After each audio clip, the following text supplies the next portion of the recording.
Students कैसे हैं आप एंड आई विश आप सब ठीक होंगे। स्टूडेंट्स, आज का जो लेक्चर है that is going to be on morphology of mitochondria. यानी हम थोड़ा सा ज़रा जानेंगे कि माइटोकॉन्ड्रिया की मॉर्फोलॉजी क्या होती है।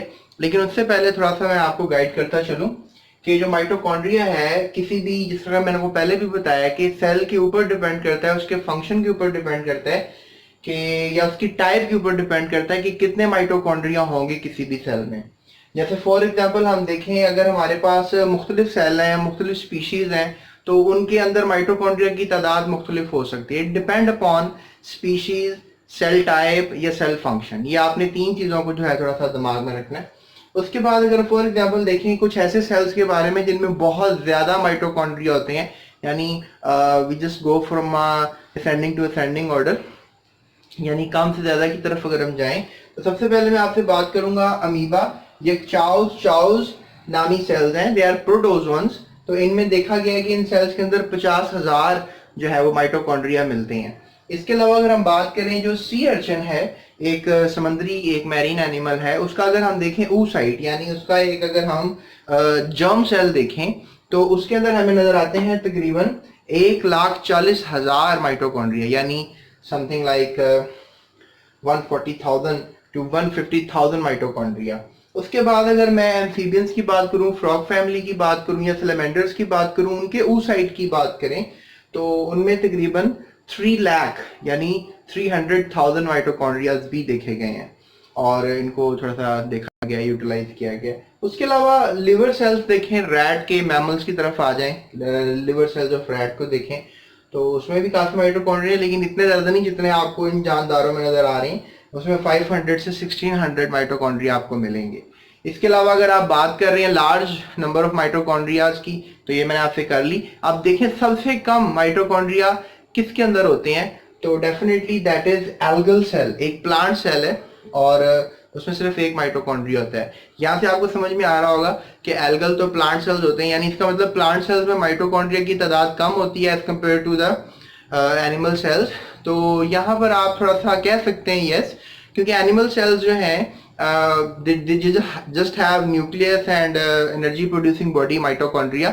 लेकिन ऑन दी अदर हैंड जो प्लांट सेल्स होते हैं, प्लांट सेल्स के पास न्यूक्लियस माइटोकॉन्ड्रियाज होते हैं for the production of energy, लेकिन उनके साथ क्लोरोप्लास्ट भी आपको पता है कि प्लांट सेल्स में मौजूद होते हैं। इसलिए प्लांट सेल्स में क्लोरोप्लास्ट होने की वजह से आप ये बात कह सकते हैं कि उनमें माइटोकॉन्ड्रिया की तादाद as compare to animal cells जो है वो कम होती है। सो ये बात आपको पता होनी चाहिए। डियर स्टूडेंट्स, पहले हमने नंबर्स की तो चले बात कर ली कि मॉर्फोलॉजिकली इनका नंबर क्या हो सकता है किसी भी सेल में। अब हम जानते हैं कि माइटोकॉन्ड्रिया की जो है वो शेप कौन कौन सी हो सकती है।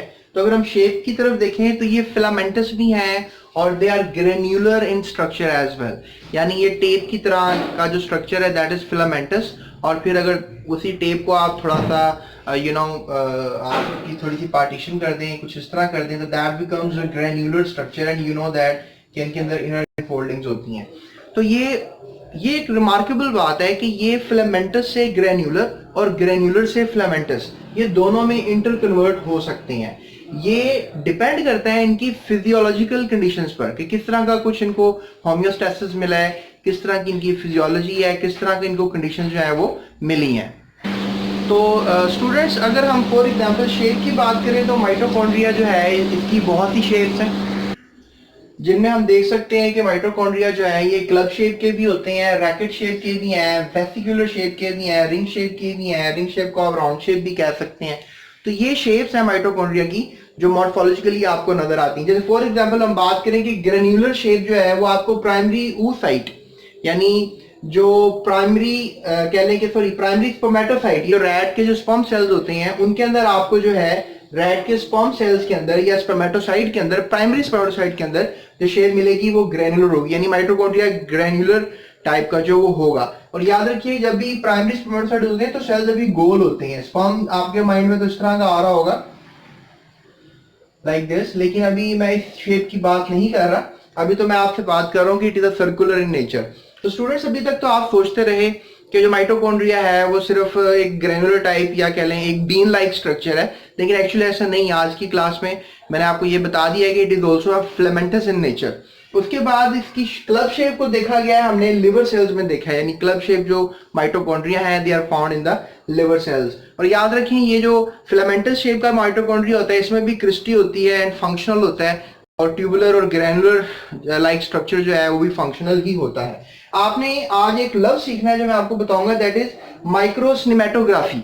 ये माइक्रोसिनेमेटोग्राफी क्या है, इसमें आप लाइव किसी भी सेल को जांच रहे होते हैं, देख रहे होते हैं, यानी आपके सामने सेल के अंदर जो कुछ हो रहा है वो लाइव सब कुछ हो रहा होता है, जिसे हम टाइम लैप्स कहते हैं, यानी टाइम गुजरने के बाद एक टाइम लैप्स में माइक्रोसिनेमेटोग्राफी आप जब देखते हैं तो आपको पता लगता है कि जो माइटोकॉन्ड्रिया है ये मोबाइल स्पीशी है, यानी हर वक्त ये मोबाइल है, मूव कर रहा है। इसके अलावा ये प्लास्टिक इन नेचर है, यानी कि ये अपनी शेप को चेंज कर सकता है, ये मैंने आपसे पहले भी बात की है। उसके बाद हम ये भी कह सकते हैं कि जो माइटोकॉन्ड्रिया है ये एक दूसरे के साथ कभी कभी फ्यूज भी होते हैं, मतलब इकट्ठे एक दूसरे से टकराते हैं और फिर अलग भी हो जाते हैं। ये भी सिनेमेटोग्राफी में, माइक्रोसिनेमेटोग्राफी में ये चीज को देखा गया है, तो ये आप सब स्टूडेंट्स को पता होना चाहिए। जी तो डियर स्टूडेंट्स, अगर हम फॉर एग्जांपल इस एग्जांपल को आगे लेके जाएं जो भी अब आपको मैंने फ्यूचरिस्टिकली बताई कि फ्यूजन होती है बिटवीन टू माइटोकॉन्ड्रियाज, राइट, तो आप कह सकते हैं कि we have an example of euglenoid cells, जिसमें क्या होता है कि दिन के वक्त रेटिकुलेट फ्यूजन्स होती हैं। रेटिकुलेट फ्यूजन्स क्या होती हैं, जैसे let's say that I have two pens, let's say these two things are mitochondria, तो इस तरह ये फ्यूज कर जाते हैं दिन के वक्त और रात के वक्त जो है ये लैदा हो जाते हैं। और आपको पता है यूग्लिनॉइड सेल्स जो हैं ये फ्यूजन्स करते हैं, राइट, ये बात को मैंने बता दिया। उसके बाद we have another species which are known as yeast species, तो ये जो खमीर है इनमें भी इस चीज को जो है वो नोटिस किया गया है। जी तो डियर स्टूडेंट्स, अब हम बात करते हैं साइज, माइटोकॉन्ड्रिया का आखिर साइज क्या हो सकता है, राइट। तो वी हैव डिफरेंट साइजेस, ये 0.5 माइक्रोमीटर से लेकर 2.0 माइक्रोमीटर तक जो है इसका साइज रेंज करता है। लेकिन ये साइज जो है आप खुर्दनी आंख या लाइट माइक्रोस्कोप इससे नहीं देख सकते, ना नेकेड आई से आप देख सकते हैं, एवरीबॉडी नोज सेल भी मुश्किल से ही नजर माइक्रोस्कोप से नजर आता है, लेकिन आंख तो इट्स नॉट एक्सेप्टेबल, तो यू कैन से कि लाइट माइक्रोस्कोप नहीं देख सकती। लेकिन हमने ये जरूर देखा है कि कुछ माइटोकॉन्ड्रिया का साइज जो है वो इवन 7 माइक्रोमीटर तक जो है वो चला जाता है। तो ये काफी इंटरेस्टिंग फैक्ट्स हैं, इसको आपने दिमाग में रखना है। जी तो स्टूडेंट्स, अब स्ट्रक्चर की बात कर लेते हैं, which is a very important part of this morphology, यानी एनाटॉमी में या मॉर्फोलॉजी में सबसे इंपॉर्टेंट पार्ट जो है वो स्ट्रक्चर होता है किसी भी स्पीशी का, ऑर्गेनेली का। तो अगर हम फॉर एग्जांपल माइटोकॉन्ड्रिया की तरफ देखें तो आपको ये इसमें इनफोल्डिंग नजर आ रही है, इसको हम क्रिस्टी कहेंगे। इसके अलावा इसमें अपने राइबोसोम्स, आपको ये डॉट लाइक स्ट्रक्चर नजर आ रहा है, इसको हम राइबोसोम्स कहेंगे। इसके अलावा ये जो टू मेम्ब्रेन है, the outer membrane and the inner membrane, ये आउटर मेम्ब्रेन है और ये इनर मेम्ब्रेन है, तो ये आपको पता होना चाहिए। और इनर मेम्ब्रेन जो है वो बड़ी कॉम्प्लेक्स मेम्ब्रेन है, इट्स नॉट लाइक, और ये आपको मैं बात बताता चलूं, it is just like plasma membrane, ये भी लिपिड बायलेयर है, ये भी फ्लूइड मोज़ैक है, ठीक है। अल्ट्रा स्ट्रक्चर से देखा गया है कि ये फ्लूइड मोज़ैक है। और इसके बाद इसका अपना डीएनए, ये मैंने आपको पिछली वीडियोस में भी बताया है। और इसके अलावा इसके अंदर F1 पार्टिकल्स हैं, which are known as ATP synthetase particles, right, we used to call them as ATP synthetase. ये एक एंजाइम्स हैं और आपको पता होना चाहिए कि ये एंजाइम्स जो हैं they are basically used for the production of ATP. You can say कि एटीपी सिंथेटेज से ही एटीपी एडेनिन ट्राइफॉस्फेट्स जनरेट होते हैं। और आप कह सकते हैं कि जो आउटर मेम्ब्रेन है उसके बाद बहुत सा एक खाली जगह है, इसको आप आउटर चैम्बर कह सकते हैं। और फिर जो इनर मेम्ब्रेन है उसके अंदर जितनी सब जगह है जिसमें फ्लूइड है, what ever the thing inside, उसको आप मैट्रिक्स कह सकते हैं या इनर साइड कह सकते हैं। तो बहरहाल मैंने आपको ये बात डिक्लेयर कर रहा हूं अभी कि ये जो स्ट्रक्चर है हमारे पास माइटोकॉन्ड्रिया का, ये डबल मेम्ब्रेन बॉन्डेड स्ट्रक्चर है और definitely fluid mosaic in nature है। और एक और बात, इस मेम्ब्रेन के अंदर आपको प्रोटीन्स मिलेंगे, स्पेशली इनर मेम्ब्रेन जो क्रिस्टी वाली मेम्ब्रेन है, इसमें आपको पोरिंग प्रोटीन मिलेंगे। ये क्या करेंगे, ये ट्रांसपोर्टेशन का काम करते हैं, मॉलिक्यूल्स को अंदर बाहर करते हैं। इवन आपको पोरिन्स जो है वो आउटर मेम्ब्रेन में भी मिलेंगे। और definitely they produce large aqueous channels through the lipid bilayer, यानी ये एक्वस चैनल्स बनाते हैं। It is just like you can say कि दो समंदर है, उनके दरमियान एक नाला सा है, and the two Cs are being connected with one another. इस तरह आप कह लें साइटोप्लाज्म का और इनर बॉडी के हिस्से का जो एक कनेक्शन है ये पोरिन्स ही बना रहे होते हैं। सो ये आपको पता होना चाहिए। स्टूडेंट्स मेम्ब्रेन जो है इसमें इसकी तरफ अगर हम देखें, इसका साइज जो है मॉलिक्यूल्स का जो ये अपने अंदर पेनिट्रेट करने की सलाहियत रखती है या परमिबिलिटी देती है, स्पेशली द आउटर मेम्ब्रेन, ये 10,000 डाल्टन्स और लेस साइज के मॉलिक्यूल्स को अपने अंदर से परमिएबल रखती है, यानी गुजरने देती है। इसके अलावा स्मॉल प्रोटीन्स जो हैं ये भी आसानी से इस मेम्ब्रेन के अंदर घुस सकते हैं, जा सकते हैं, परमिबिलिटी क्रिएट कर सकते हैं। जबकि देखा जाए कि जो हमारे पास आउटर मेम्ब्रेन है और जो इनर मेम्ब्रेन की क्रिस्टी है, इसके दरमियान जो गैप है, जो डिस्टेंस है, that is 6 nanometer to 8 nanometer. ये भी बात काबिल गौर है। और जैसा कि मैंने आपको बताया कि 0.5 माइक्रोमीटर से लेकर 2 माइक्रोमीटर तक जो है वो साइज माइटोकॉन्ड्रिया का नॉर्मली होता है, जबकि 7 माइक्रोमीटर मैक्सिमम साइज हो सकता है। बहरहाल ये जो साइज बताया जा रहा है ये आपको आउटर मेम्ब्रेन और इनर मेम्ब्रेन क्रिस्टी के दरमियान बताया जा रहा है। इसके अलावा आपको ये भी पता होना चाहिए कि जो आउटर मेम्ब्रेन है वो स्मूथ है, वो टोटली स्मूथ है, लेकिन जो इनर मेम्ब्रेन है उसमें वो कन्व्यूलेटेड है, वो उसमें बहुत सी उलझने गुंजले हैं और यू कैन से कि वो इम्परमिएबल है, वो तमाम मॉलिक्यूल्स को अपने अंदर से गुजरने की इजाजत नहीं दे रही है। और उसमें जो इनफोल्डिंग्स हैं, कन्व्यूलेटेड इनफोल्डिंग्स, मैट्रिक्स में जो इनफोल्डिंग्स हैं उनको हम क्रिस्टी कहते हैं। ये तो आप सबको तकरीबन इस बात का अंदाजा होगा ही, राइट जी। तो स्टूडेंट्स अब हम बात करते हैं आपसे the outer compartment which is perimitochondrial space and the inner membrane, यानी ये जो हमारे पास एक हिस्सा है, ये जगह है, हम इसकी बात करेंगे और फिर हम बात करेंगे जो क्रिस्टी है इसके अंदर की जो जगह है, इसके अंदर का जो चैम्बर है। ये जो हमारे पास आउटर कंपार्टमेंट है इसको हम आउटर कंपार्टमेंट कहेंगे या पेरी माइटोकॉन्ड्रियल स्पेस कहेंगे या इनर मेम्ब्रेन स्पेस कहेंगे, राइट। ये ज्यादातर खाली होती है, ये ल्यूमेन है, यहाँ पर ऐसे हमें कुछ खास नजर नहीं आता। लेकिन ये जो अंदर की स्पेस है इसको हम माइटोकॉन्ड्रियल मैट्रिक्स का नाम देते हैं। We used to call it as mitochondrial matrix. और इस माइटोकॉन्ड्रियल मैट्रिक्स के अंदर आपको मिलेगा dense homogeneous gel like proteinaceous material. ये बात काबिल गौर है, शायद प्रोटीनेशियस का लफ्ज आपने पहली दफा सुना हो या पहले भी सुनाओ। तो प्रोटीनेशियस का मतलब सिंपली प्रोटीन कंटेनिंग।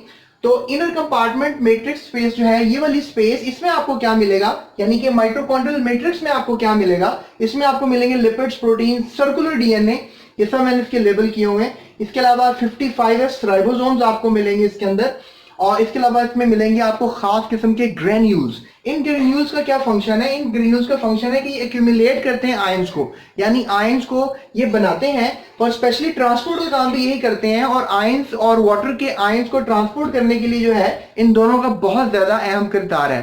लिहाजा ये सब बातें अब आपको माइटोकॉन्ड्रियल ऑर्गेनेली के अंदर जाने के बाद आपको इन चीजों का पता होना चाहिए जी। तो स्टूडेंट्स अगर हम बात करें कुछ सेल्स की, जैसे किडनी के tubular cells, epithelial cells, small intestine के, और इसके अलावा हमारे पास ऑस्टियोब्लास्ट्स यानी कि बोन फॉर्मिंग सेल्स, तो इनमें हम अगर फॉर एग्जांपल माइटोकॉन्ड्रिया को देखें तो this is the outer part and this is the inner part. तो आप इसमें देख सकते हैं कि इसमें एक सी शेप जो है आपको स्पेस बनती हुई नजर आ रही है, या आप कह लें कि एम शेप जो है वो आपको एक स्पेस बनती हुई नजर आ रही है। तो स्पेशली इन सेल्स में आपको सी शेप्स और एम शेप्स बनती हुई लाजमन नजर आएंगी। लेकिन there are certain other cells जिनमें शायद आपको ये सी शेप बनती हुई शेप्स नजर आए तो एम शेप बनती हुई नजर ना आए। तो ये बात भी काबिल गौर है, आपको पता होनी चाहिए जी। तो स्टूडेंट्स आखिर में मैं आपसे बात करूंगा about the shapes of cristae, और बाकी इस वीडियो का पार्ट 2 जो है उसमें आप उसको भी जरूर देखिएगा ताकि मजीद आपको मॉर्फोलॉजी पता लगे माइटोकॉन्ड्रिया की। लेकिन अभी के लिए मैं आपका इतना ही वक्त चाहूंगा ताकि आप जो है नेक्स्ट वीडियो अपना टाइम निकाल कर दोबारा देखें। तो शेप्स की बात करें तो प्लांट सेल्स और एनिमल सेल्स जो हैं इनमें क्रिस्टी यानी जो इनर इनफोल्डिंग्स हैं इनकी शेप्स भी साइंसदानों ने इसका बखूबी जायजा लिया और गौर किया उस पर, और देखा कि प्लांट सेल्स में ट्यूबुलर शेप्स क्रिस्टी की मिलती हैं, लेकिन एनिमल सेल्स में लैमिला और प्लेट लाइक शेप्स जो हैं वो क्रिस्टी की होती हैं। जबकि हमने जब प्रोटोजोआ में देखा या स्टेरॉइड सिंथेसाइजिंग टिश्यूज जैसे कि एड्रिनल कॉर्टेक्स और कॉर्पस ल्यूमन, इनमें अगर हमने देखा तो हमें पता लगा कि पैड ट्यूबुलर शेप्स जो हैं वो क्रिस्टी की मौजूद हैं। So this was the video today's I have given you the idea about morphology of mitochondria and I hope कि आपको ये वीडियो पसंद आई होगी। अगर पसंद आई है तो चैनल को लाइक सब्सक्राइब जरूर कर लीजिएगा। इसके अलावा डिस्क्रिप्शन में मजीद लिंक्स हैं, उनको आप फॉलो कर सकते हैं। मेरी चैनल की प्लेलिस्ट में जाएं, सेल बायोलॉजी पे जाएं और मजीद ऑर्गेनेलिज को जानने की कोशिश करें कि सेल के ऑर्गेनेलिज आप लोगों को क्या क्या बताना चाह रही हैं। So that's it, thank you so much, अपना बहुत ख्याल रखिएगा।